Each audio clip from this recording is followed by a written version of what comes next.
working, that's really,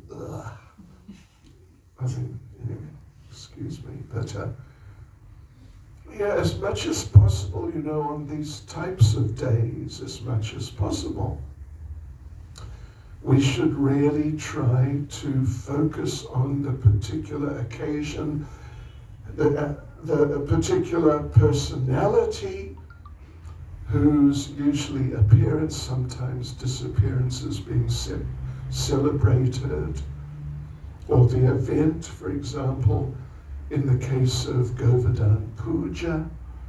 And we should really try for the whole day to absorb our minds as much as we're able in the particular, whatever the festival occasion is. Because Srila Bhaktivinoda Thakur says, Madhavatiti Bhakati Janani. That's just really wonderful statement. Madhavatiti, all the titis, titi means an official occasion, like an appointment. It's also the term for appointment, that it means official occasion. Madhavatiti, all those official occasions connected with Madhava, Lord Krishna, and of course his great devotees. Bhakati Janani. Janani means source of birth. Yeah, source of birth. Or mother, basically. Bhakati, of devotion, of bhakti. Madhavatiti Bhakati Janani. So, and it's really true. I mean, of course, if Bhaktivinoda Thakur says it's true, it's definitely true. But we can also experience that by doing it, really trying to do it. And, you know, of course, if you're a working person, obviously, you know, there's the obvious considerations involved, but you got to look at that and see what you can do. But as much as possible, at least on the main days, it's really good to do that, and you will feel the result, the benefit. We'll feel the benefit. It's really amazing. I remember back in the old days in Durban, old days means later 80s, that on Janmastami, some devotees, temple residents, they chant 108 rounds, just chant all day and just, yeah. And more, I remember Sri Hari Prabhu, I can't remember the number, but 130 something on Janmastami one year. Bhakti Nrsimha Maharaj used to, I don't know if you still do, observe all the Ekadasis near Jala and just intense, full program. So today's Krishna Janmastami, and what an event. So as much as possible, whatever our situation may be, even if you have to work, we should try to absorb ourselves in it. And so today is the earlier part of the day, of course, and the earlier part of the festival. And, you know, I've got to give this evening, I've got to give another 3 classes. So I'm sort of going to go step by step through things in regards to Lord Krishna. I mean, we could have a whole seminar just about Krishna. I mean, we could have a very major seminar about him, his appearance, who he is, what he is, how he appeared, and all that sort of thing at the beginning, but then his different pastimes and their meanings and lessons, and even ultimately his departure from this world. I mean, that's what a story that is. So, yeah, a lot of things we know, like we know from Srila Jiva Goswami, the day Krishna left Vrindavan. We know that day and the whole story, how Krishna left Vrindavan, what happened. Wow. Talk about one of the great stories. It's just amazing. Particularly like Sanatana Goswami's description, Kavi Karnapur's description. But I thought today we could talk here now about the appearance of Lord Krishna and the circumstances and well, actually more particularly perhaps, who is Krishna? How do we understand Krishna? How can we understand Krishna? And we could start, I thought, by reciting Srimad Bhagavatam, 1st Canto, Chapter 3, verse 28. This is Chapter 3 is titled, Krishna is the source of all incarnations. And if you've read the Bhagavatam, and you're kind of familiar enough with the Bhagavatam, you would know Chapter 3, there's a whole list. There's a whole list of, not all the incarnations, of course, by any means, but certainly a whole list of the main, you could say the main incarnations, at least the best known, including many of those who are described in more detail later on in the Bhagavatam. So the way that, and then finally here, this is verse 28, in the later part, after that list has been completed, in fact, a few verses after, then we come to this verse, which is really addressing Lord Krishna in a little more detailed, but more specific, clear way, more emphatic type of way, something like that. Yes, verse 28, famous verse, extremely famous verse. Because the thing is, this is the beginning of the Bhagavatam, chapter 3 of the 1st canto. And there's just been the list of the avatars, and in that list, Lord Krishna and Lord Balaram appear.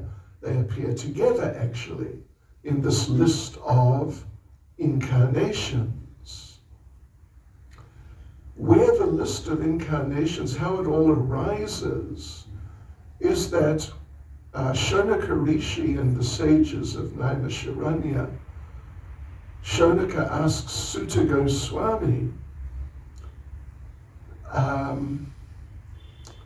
well, even before he asks Suta Goswami starts talking about how Vasudeva, of course, is Krishna. He's more or less like Mathura Krishna, Mathura and Dwaraka Krishna. Not exactly, totally like Nandanandan Krishna, Vrindavan Krishna, but, sort of, as they say, the same difference. So Suta Goswami, he recites two verses, in fact.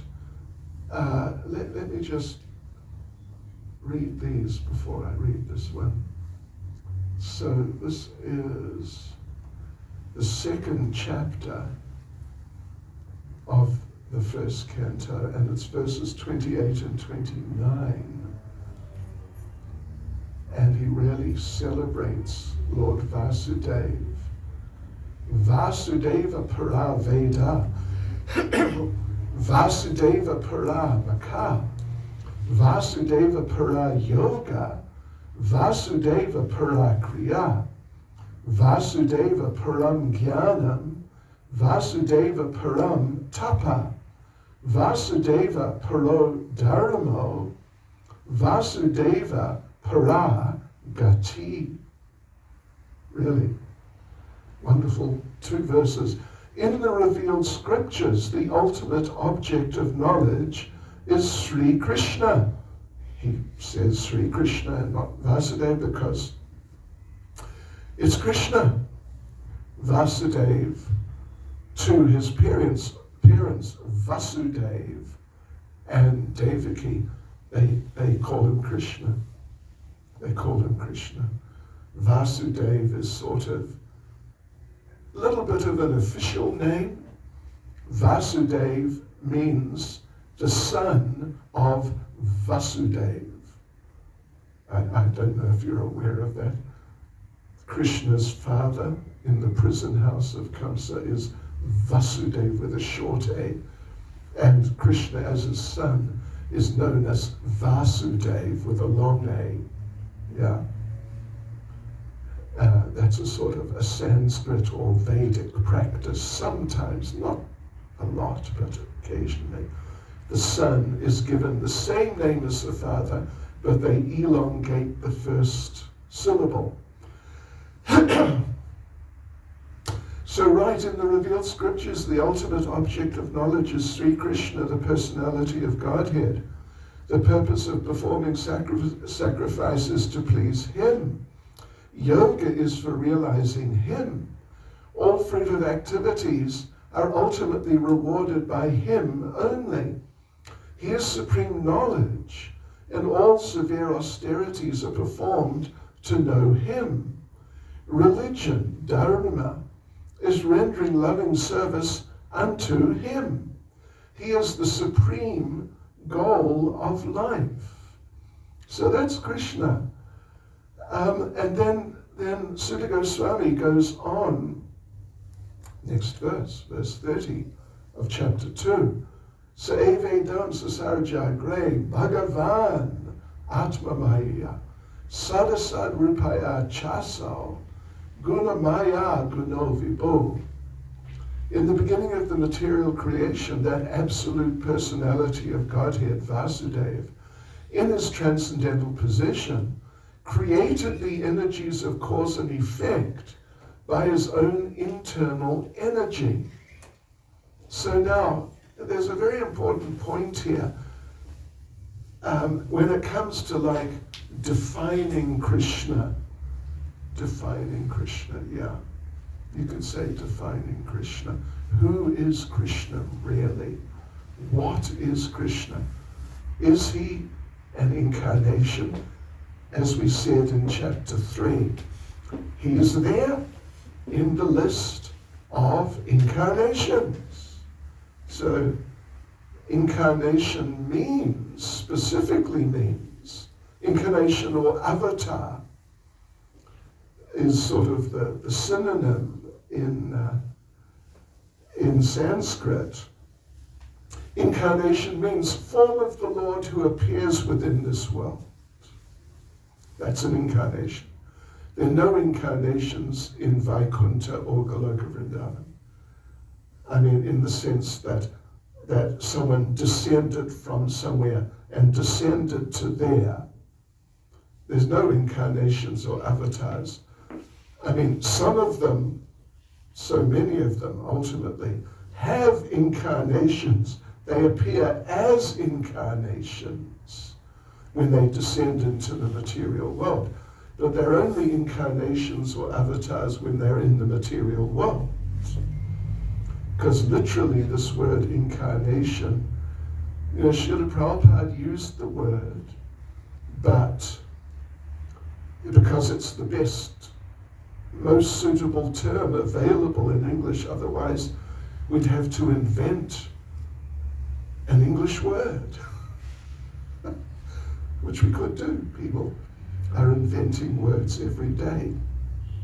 But literally incarnation means incarnate, means in flesh. Carnate, carnal, it means flesh as such, physical body. So incarnation literally means someone who's appearing in the flesh. flesh and bones and blood and all that. But Krishna, as we know from Bhagavad Gita chapter 4 verse 6, Krishna makes the point that he appears Atma Maya, by his own potency, his own form. He comes in his transcendental form. He's not actually, and for that matter, none of the incarnations are exactly incarnations, but it's just a manner of speaking. Avatar is also adopted in the English language now. It's more suitable because avatar means literally one who descends. That's what it literally means. So in this verse 30 then, Sutta Goswami, having said Vasudeva, who's Krishna, is all these, super most important things. This next verse, he refers to him as Bhagavan. Bhagavan. Prabhupada's translated, I don't know if you recall, but in the translation, Prabhupada said the absolute personality of Godhead, Vasudeva, referring back to verses 28 and 29. But actually in verse 30 in the Sanskrit, it's Bhagavan is the word used. And Bhagavan, like Vasudeva, is sort of, you could say, I don't know what term they use in the Indian community here, but it's not the calling name. The calling name for Krishna is Krishna in Mathura, Dwaraka. But his passport name, do you use that? Do you use that term? I don't know what official legal term is Vasudeva. Yeah, like Lord Chaitanya, his legal name is Vishvamba. Actually, it's his legal name, so to speak. Although they called him Nimai. Yeah. So anyway, Bhagavan is Vasudeva's official for Krishna in Mathura and Dwaraka, where he's the son of Vasudeva and Devaki. But otherwise, in the broadest sense possible, who is Krishna in any form whatsoever, anywhere? He's Bhagavan. Bhagavan is more or less the Sanskrit equivalent of the word God in English. Sometimes some people call him Jehovah.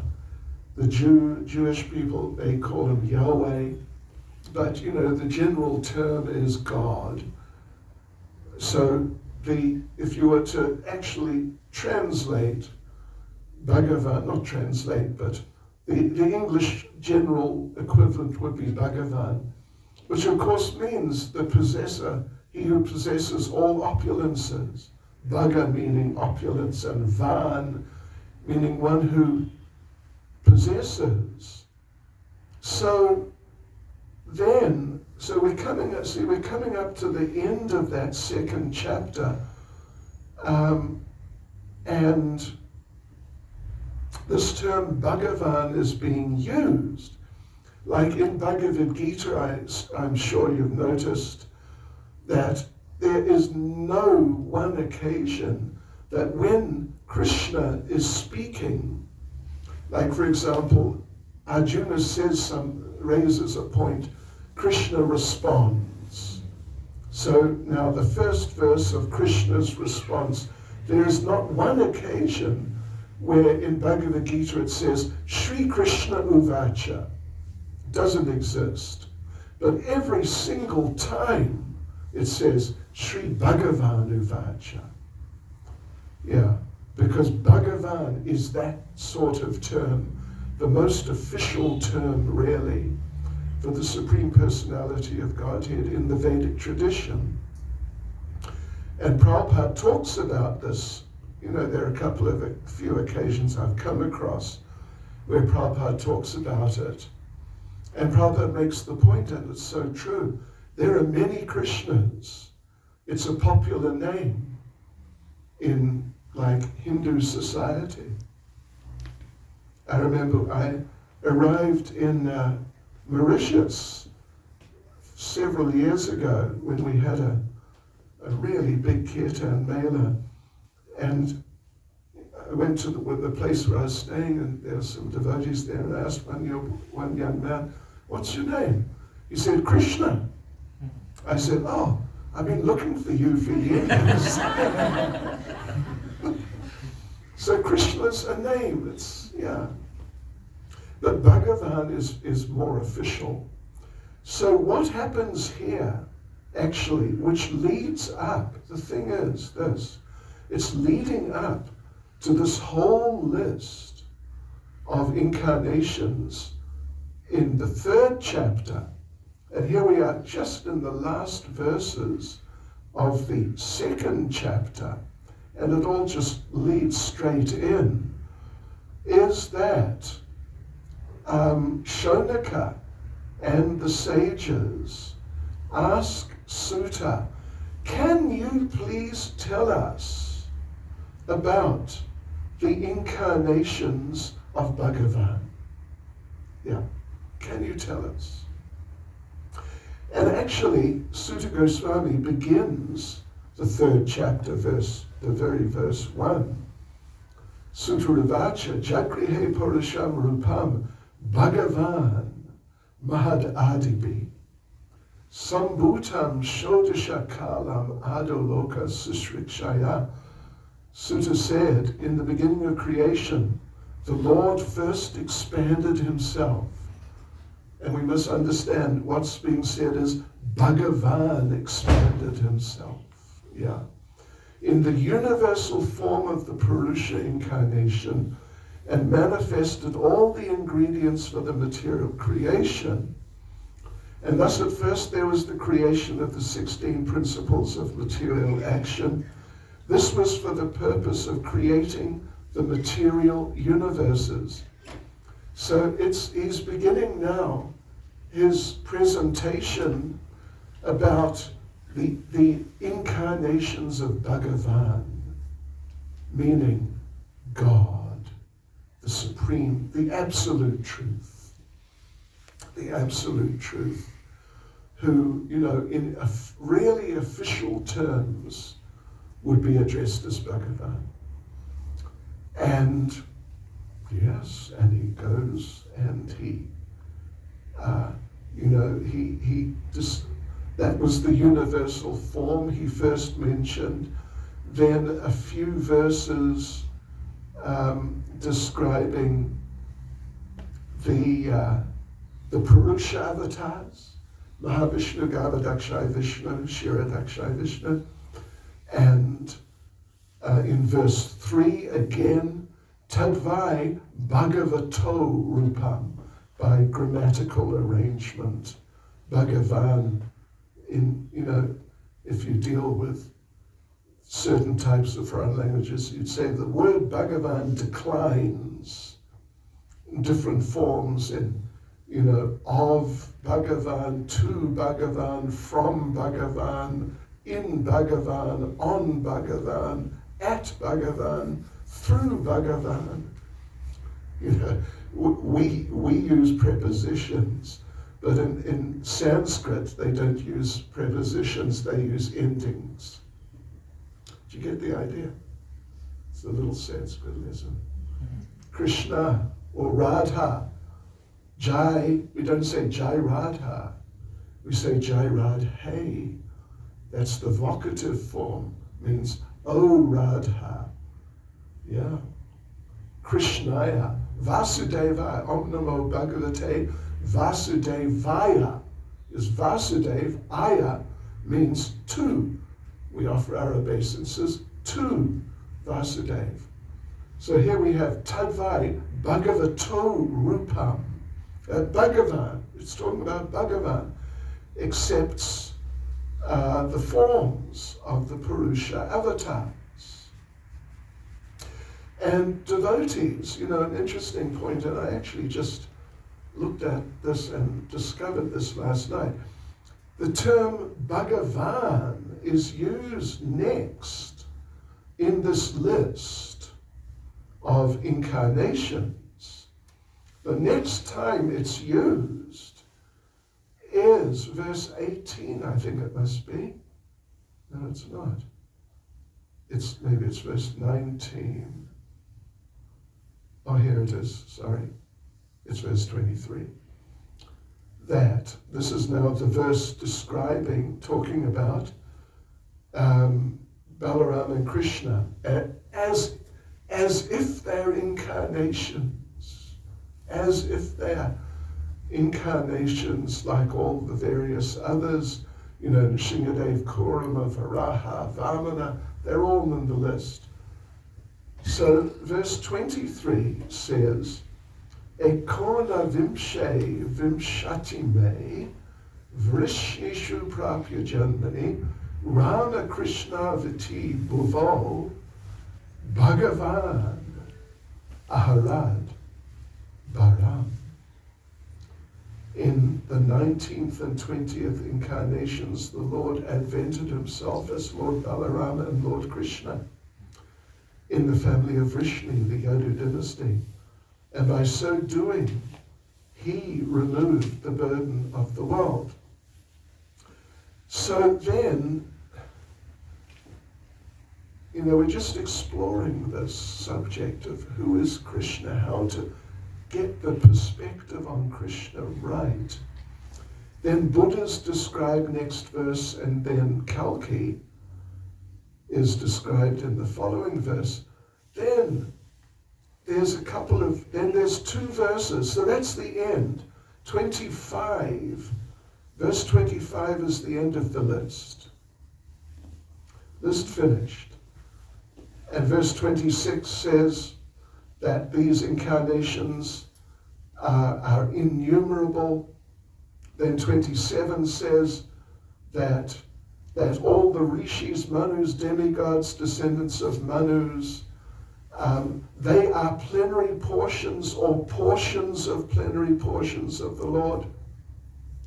Yeah, they're kind of like Shakjavesh forms, manus, even rishis, demigods. You can see them like that.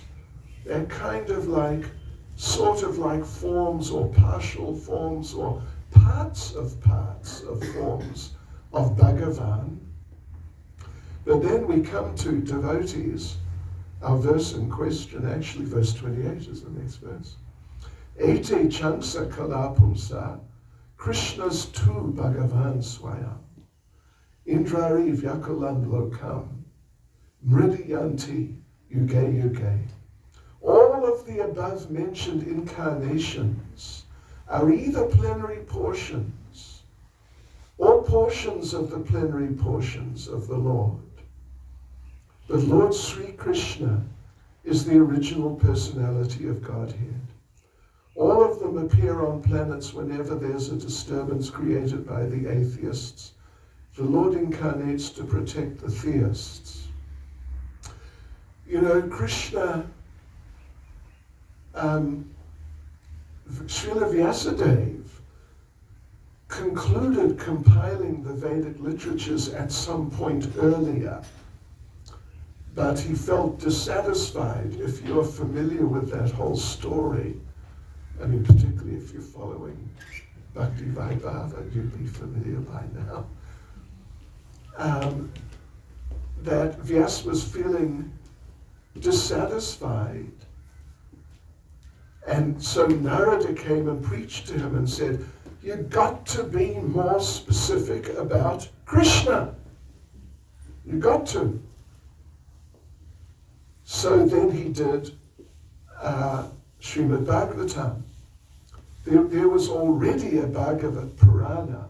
There were already 18 Puranas, the last one being the Bhagavad Purana, which was focused on Krishna, but not enough.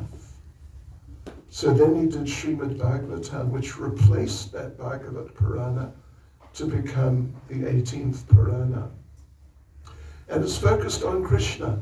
But the thing is, devotees, even though it's focused on Krishna and the 10th canto is exclusively Krishna, still he's a little he's not just like totally out front, just every verse, Krishna, Krishna, Krishna, Krishna, Krishna.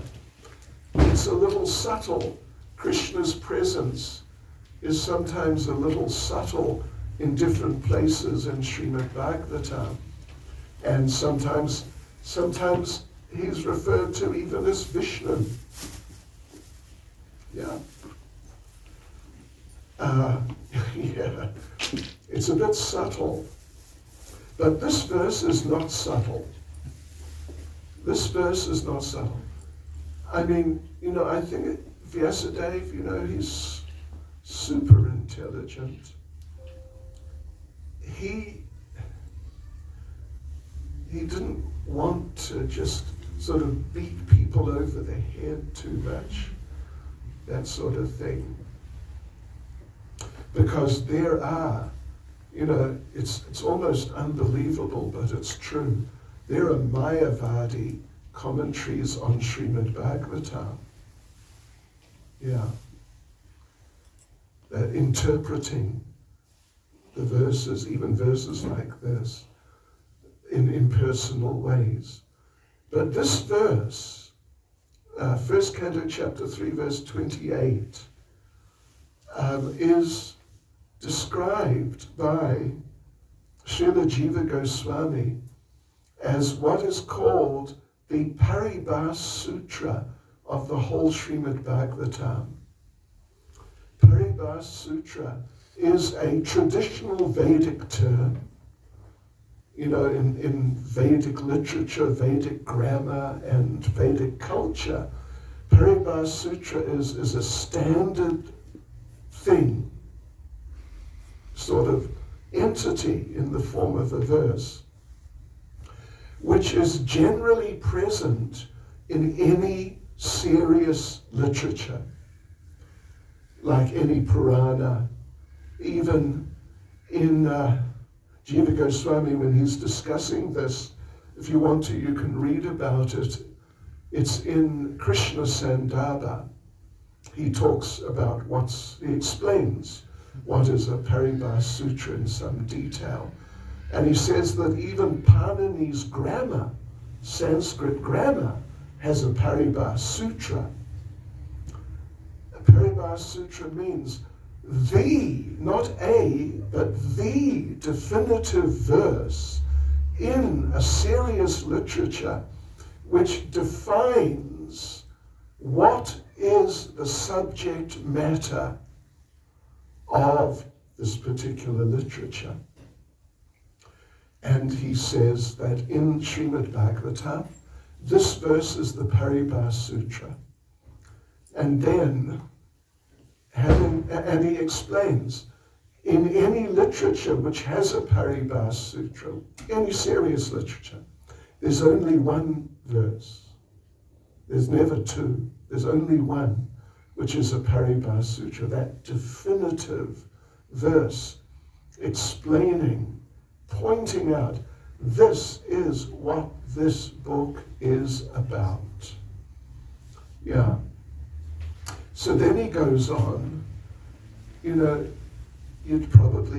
might have to take permission from your spiritual master, but sometime in this lifetime, I would suggest you read Krishna Sandarbha.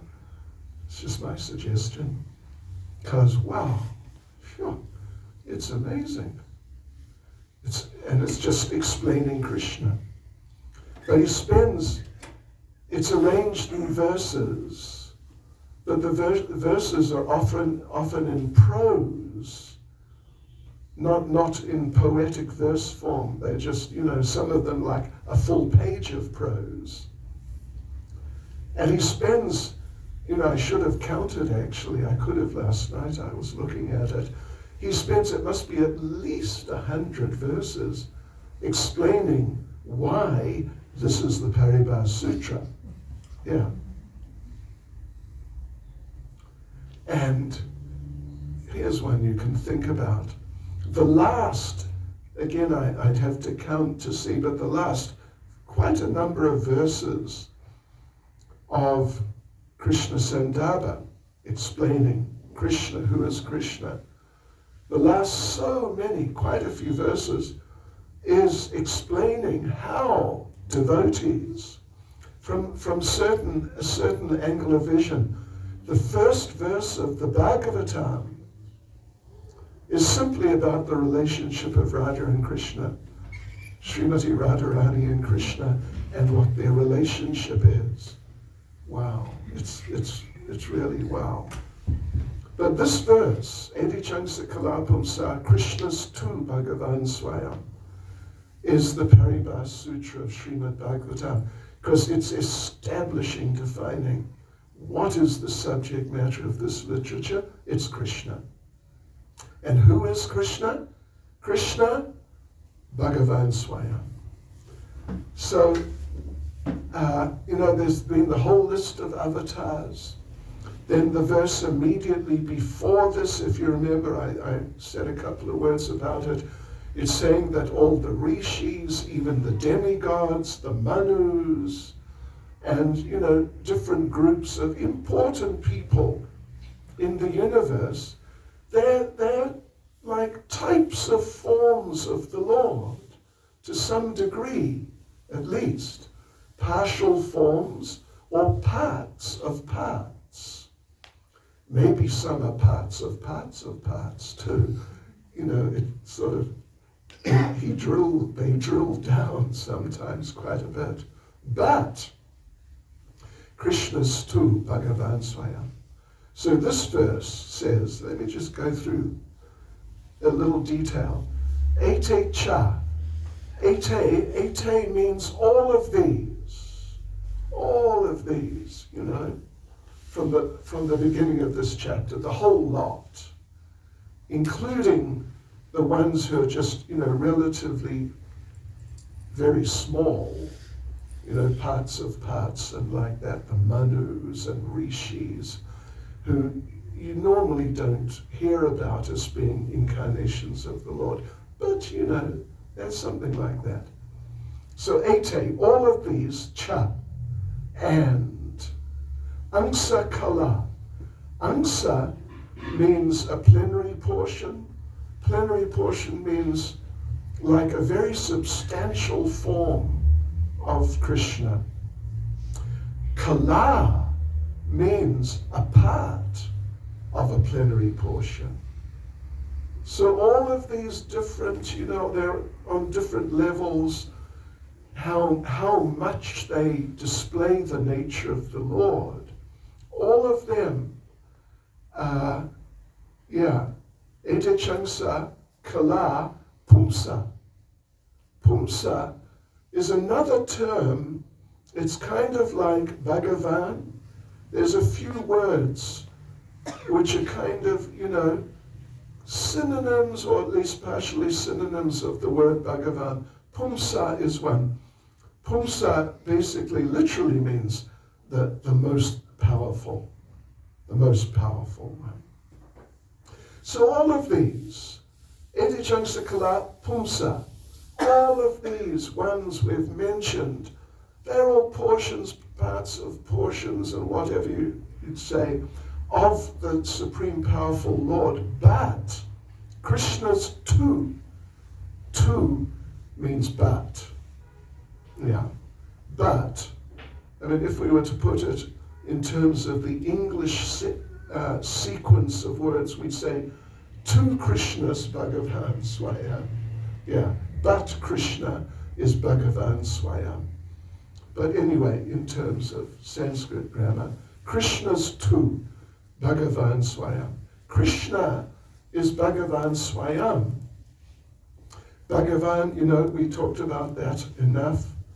Swayam is the crucial term here. Swayam means, it's a term of, well, you could say definition of pointing, showing,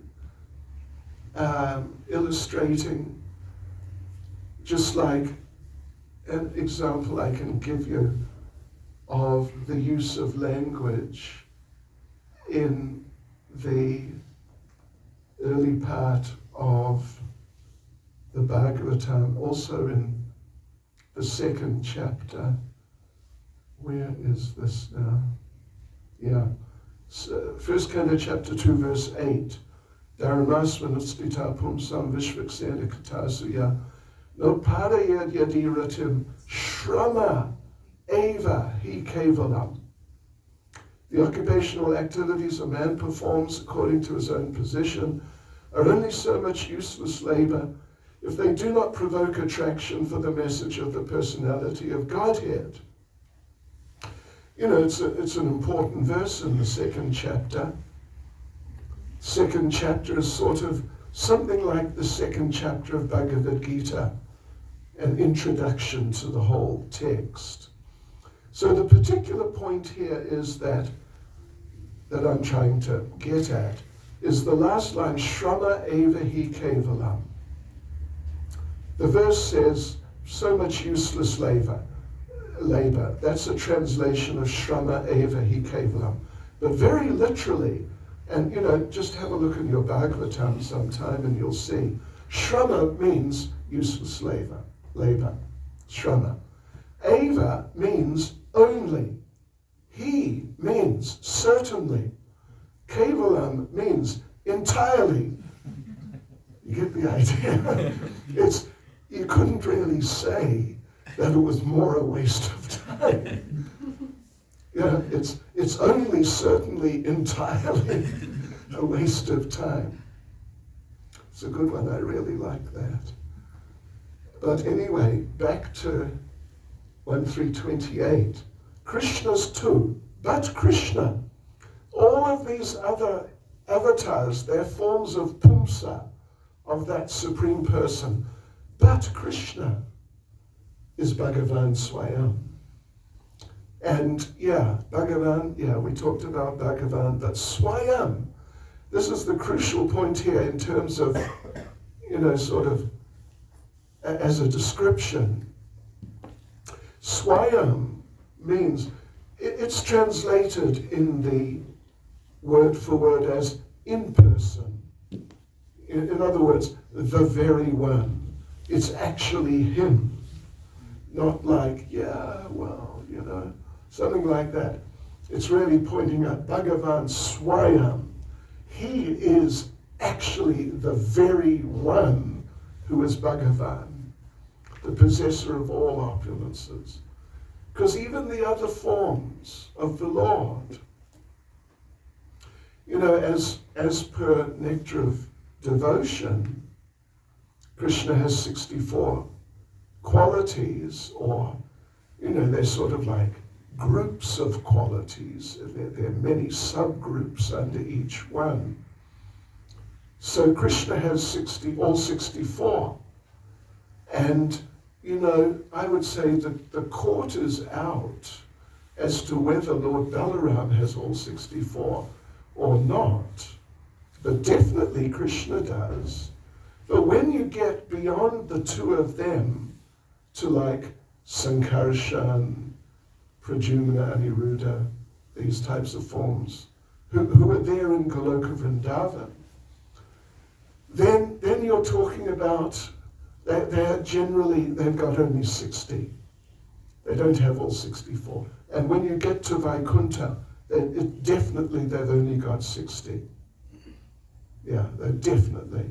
And even Pradyumna, Aniruddha, and like that, they don't have all 64.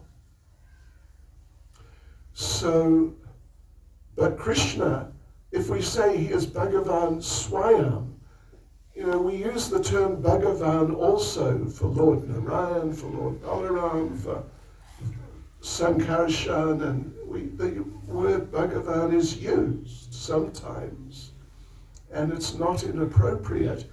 But the Bhagavan Swayam, the actual very one who specifically has all the qualities actually in full, is Krishna. The others, they don't have all the qualities in full, or whatever qualities they don't have in full, if you get the idea. Yeah. It's like that. Like Lord Nrsimhadev. Interesting little point. Jiva Goswami, in what is it?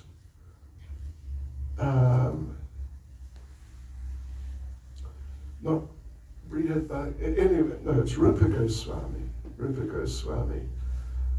He discusses how after Krishna, the next most important is Lord Ramachandra. He says, then Lord Nrsimhadev, and he distinguishes between the two. Like he says, for example, it's very poetic and nice. One way he distinguishes between Krishna and Ramachandra is that when Krishna left Vrindavan, everyone cried until he returned, which was really decades later. When Lord Ram left, they cried that day, the day he left. And after that, I'm sure they missed him, but they didn't cry every day. When Krishna left, they cried every day and all day. Yeah. And some of them, we point out when we go to Nandagram on Parikrama, that there's the road, the old road to Mathura, which doesn't go to Mathura any longer, but it does go out. In fact, it goes straight out, kind of to the southeast. It's the old Mathura road. That's the road Krishna went out on. And when he had gone, it's a long story, but some of the devotees, they stayed on the road because they thought he'll come back, because he said he'd come back. Yeah. And they were assuming that he'd come back, later today or the next day or a couple of days, something like that. So some of them, they were standing on the road to Mathura like this, just, sort of from the side of the road, looking out. Is he coming? Is he coming yet? And some of them stayed there until he came back, which was an awfully long, decades later.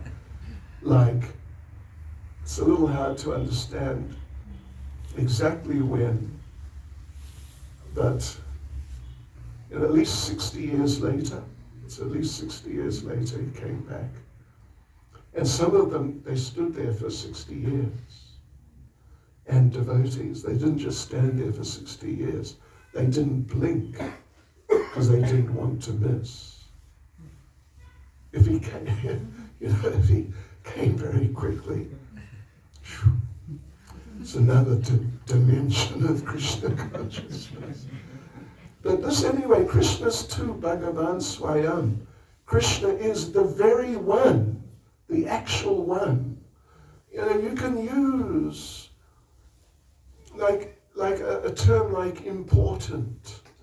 You can use it for so many people in so many contexts. Or and other type of, what would you say, sort of like terms of glorification, that sort of thing. You can use them for so many people.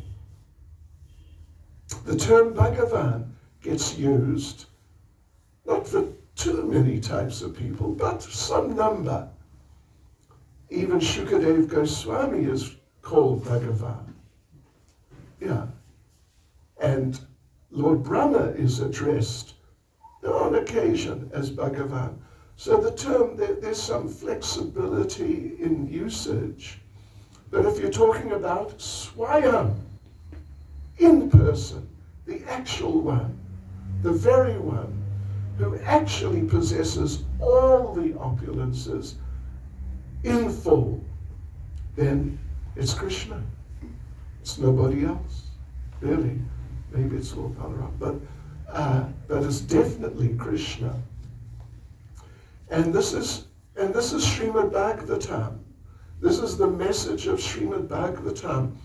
And when you come across verses which, if you read the whole Srimad Bhagavatam, you'll see there are verses that talk about the absolute truth in impersonal terms. Now, having said this is the BCaiS Sutra, there is another verse which is not BCaiS Sutra, but it's like the friend or the relative, the assistant of the BCaiS Sutra. And that is, what is the Vedanti Tat Tattva Vidas? What's the verse number?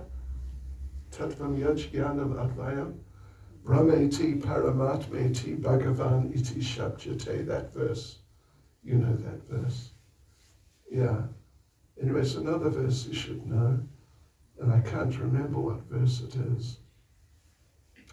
But it's saying that Vedanti Tat Tattva Vidas, the knowers of the truth, basically, the knowers of the truth, they say that this Advaya Gyan, Vedanti Tat Tattva Vidas, Tattvam Yaj Jnanam Advayam. Advaya. Dvaya means two, Advaya means not two, one.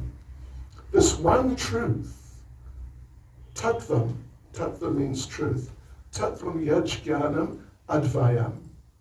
This one truth is understood by these people in three parts: Brahman, Paramatma, and Bhagavan. Yeah. And, we could have a whole discussion about Brahman, Paramatma, and Bhagavan. But basically, Brahman, the impersonal spiritual energy, effulgence of the Lord Brahmajyoti, that is part of the way it's described. One way it's described is Brahman is Krishna, minus his form and personality. If you take his form away and his personality, what's left? It's still Krishna, but it's Brahman, his effulgence. And when you've got Paramatma, the super soul, then it's Krishna. It's not another person like, you a different, separate individual from me. It's same. It's one. Advaya. It's not two, not three either. It's just one. So Paramatma is also Krishna. But it's Krishna, now he's with his form, or with a form, but he's without his personality. Because he's just managing. Just, you've got this karma, take it. You got it. That's, as Bhagavad Gita says, 13:23. He's the overseer and permitter. And that's what he is. He doesn't get involved. He's not like, on the level of the heart, really involved. But Bhagavan, that's Krishna, of course. With his form and with his personality, he's complete. So in other words, Brahman, Paramatma, and Bhagavan, they're one, three in one. So therefore you find verses in Bhagavatam which talk about the Brahman in impersonal terms. The absolute truth is all-pervading, formless even. And if you didn't know that this book is about Krishna, then you wouldn't know that, he's talking about Krishna's Brahman effulgence. That's what he's talking about. You'd think, it's another subject. Yeah. So yeah, Krishna Stu Bhagavan Swam. Krishna is directly the very one. The very one. Yeah. So, can I take a little bit more of your time? Because there's some other, really interesting things. To Sutta and Sukadev, in order to also to sort of, really clarify further, towards the end, right at the end of the 10th canto, Shukadev, as I recall, it's actually Shukadev, really, he gets very definitive, or he really wants to establish and make it clear, Krishna is the Supreme Personality of Godhead. So, and he does it in a totally different way. A very different way. That's extremely interesting. You should read it sometime. The second to last chapter of the 10th canto. There are two parts. First part is Brigu. Brigu has some program for identifying clearly who is superior, Brahma, Shiva, or Vishnu. And if you know that story, I'll just touch on it. There's a meeting of sages, and they're trying to figure it out, because they're in the different Puranas, which focus on the different demigods. Like there's Agni Purana focusing on Agni, Shiva Purana. There are two. There's Brahma Purana and Brahma Vaivarta, focusing on Lord Brahma. And they all glorify the particular person. So these people then, second to last chapter of the 10th canto, they're arguing. I think it's Brahma. No, it's Durga. No, it's Shiva. Etc. So Bhrigu Muni, he volunteers, look, I will do some research and I'll figure it out and I'll get back to you shortly. So he goes off and he visits, first of all, Lord Brahma, who is his father. He is his actual father. And he walks in and he does, I guess, the Sanskrit equivalent of saying, "Hi, Dad." Something like that. Yeah. And you don't do that. No, you definitely don't do that. When you come before your father, and even today in cultured families, the children do this in India, and I've seen them with my own eyes. They come and bow down on the ground, obeisances to their parents every morning. Yeah. And I've seen even when they go away, if they're going away on a holiday or something, they bow down to their parents in front of everyone on the platform of the railway station. So, but Bhrigu, he walked in and he was more like, "Hi, Dad, how's it?" type of thing. And Lord Brahma got really disturbed. And he was actually going to kill him. I mean, he was really disturbed. In other words, it's a big point. It's not just like, hey, can't you just cool down a bit sort of point. It's a heavy thing. He was going to kill him. But his wife pacified him. He's your son, he hasn't seen you for some time. He got a bit carried away. So Brahma said, all right. So he didn't kill him. Then he went to see Lord Shiva. And Shiva is his brother. And when Shiva saw him, Shiva came running up, "Oh, my brother," to embrace him. And Bhrigu Muni jumped back. "Get away from me. Look at you, filthy creature." Really, something like that. Look at your bodies covered in the ashes of cremated human bodies. Oh my God. And I heard about you. You associate with the ghosts and hobgoblins and even I heard recently the Tickalosh. So you stay away from me. And Shiva got really offended. And he was going to kill him. But Parvati pacified him. Look, he's your brother, Give him a chance. So he didn't kill him. So then he went to see Lord Vishnu, who was reclining on Ananta Shesh, and Lakshmi was massaging his lotus feet. And, what now? The first offense to Brahma was an offense in the mind, mainly. The offense to Shiva was more with words, like insulting him. The offense with Lord Vishnu was bodily. Bhrigu walked up and kicked him in the chest, physically just booted him in the chest. And that's worse than a verbal insult. And Lord Vishnu, who is in Yoga Nidra, suddenly, wow, back to external consciousness, and he realized what had happened.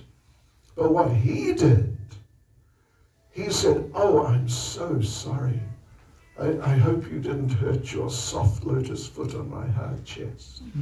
But thank you for doing that, because now I got some dust from a saint's lotus foot on my chest.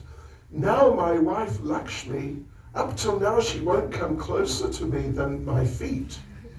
And now at least she may embrace me to get some of the dust. So thank you very much, and I really hope you didn't hurt your foot." Seriously. And then Bhrigu Muni understood, he's just on another level altogether compared to Brahma and Shiva. And that's specifically presented in Srimad Bhagavatam in some detail. It's half of a chapter to establish that point, that out of the three, Vishnu is the highest, then devotees. The rest of that chapter is to establish that Krishna is higher than Vishnu. We already got him, if we say Krishna, Vishnu, okay, sort of the same sort of thing. But that now we know they're higher than Brahma and Shiva. But now what about Krishna being higher than Vishnu? So specifically to establish that is the story that comes immediately after in the same chapter, as I recall, of Lord Krishna rescuing the sons of the Brahmin couple from Dwaraka who had died unexpectedly. There was this one Brahmin couple in Dwaraka when Krishna was there, sort of young couple, and they had, the wife gave birth to a son. Very good, they were very happy.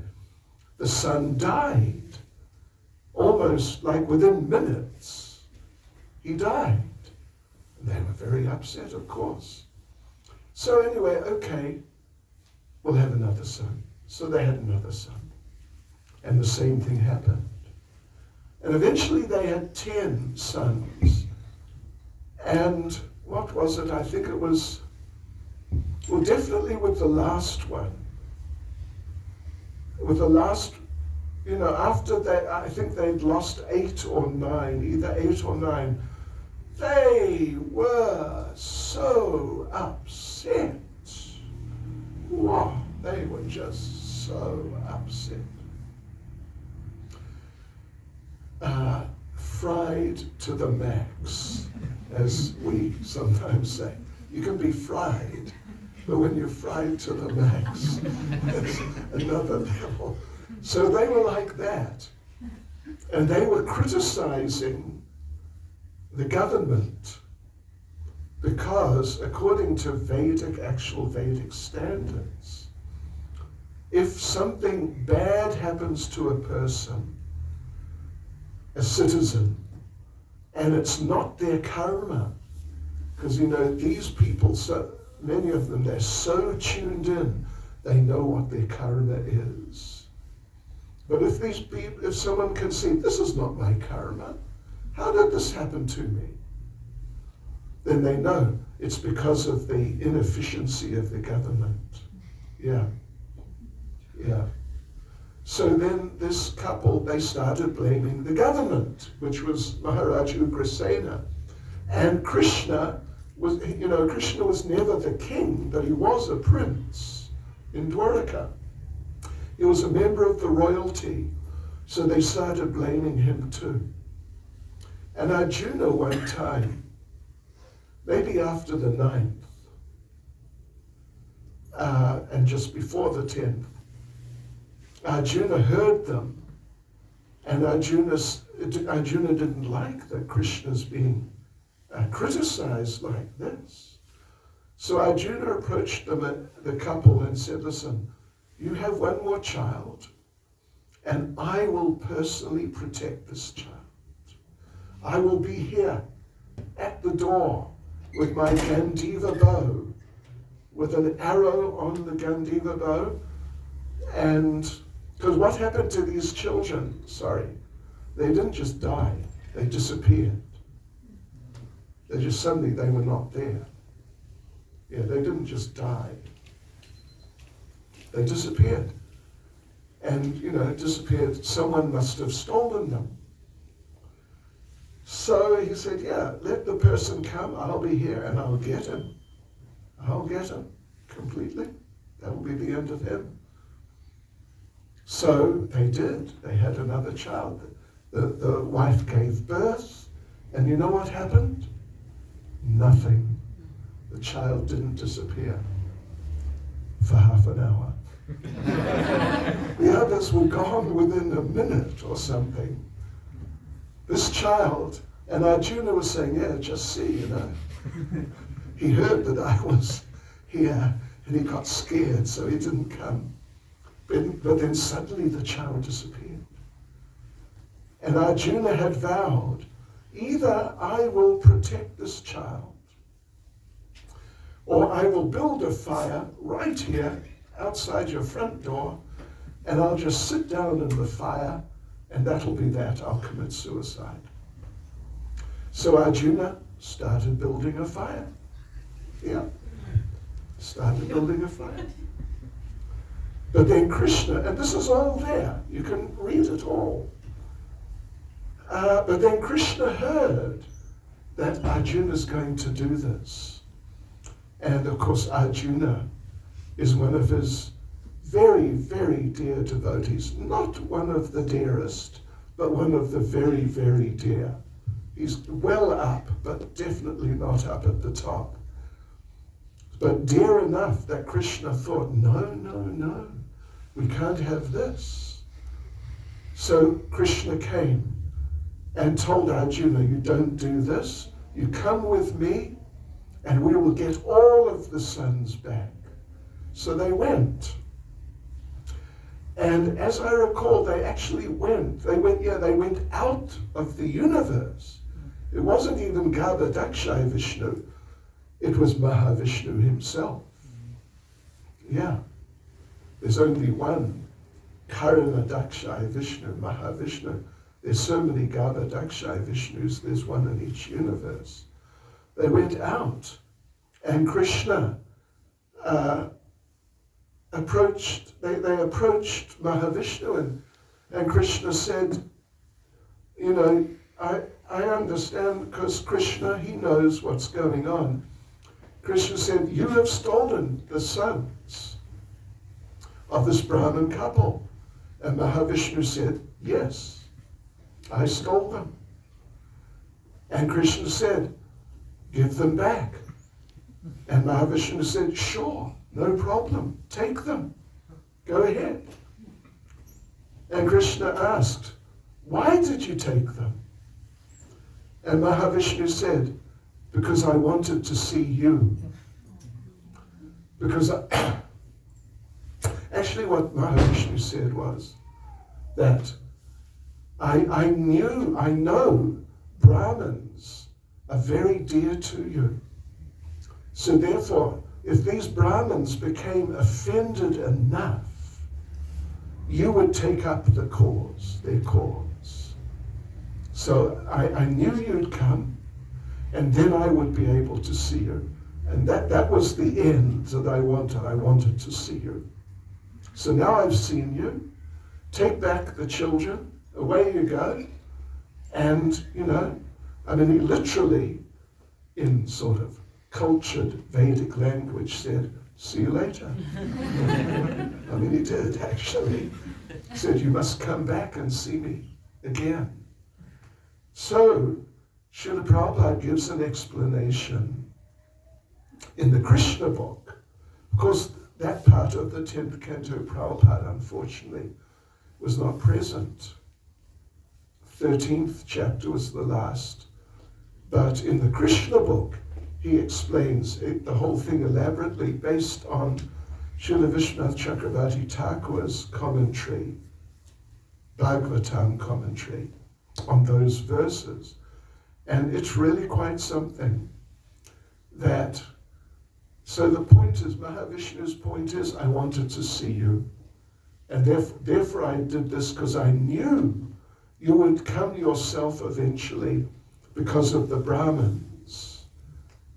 Because you're the protector and, the friend of the Brahmins, and you love the Brahmins. But Vishwanath Chakravarti Thakur and Srila Prabhupada, they explain, it's deep and it's really wonderful, that actually, what does this mean? Mahavishnu says, because I wanted to see you.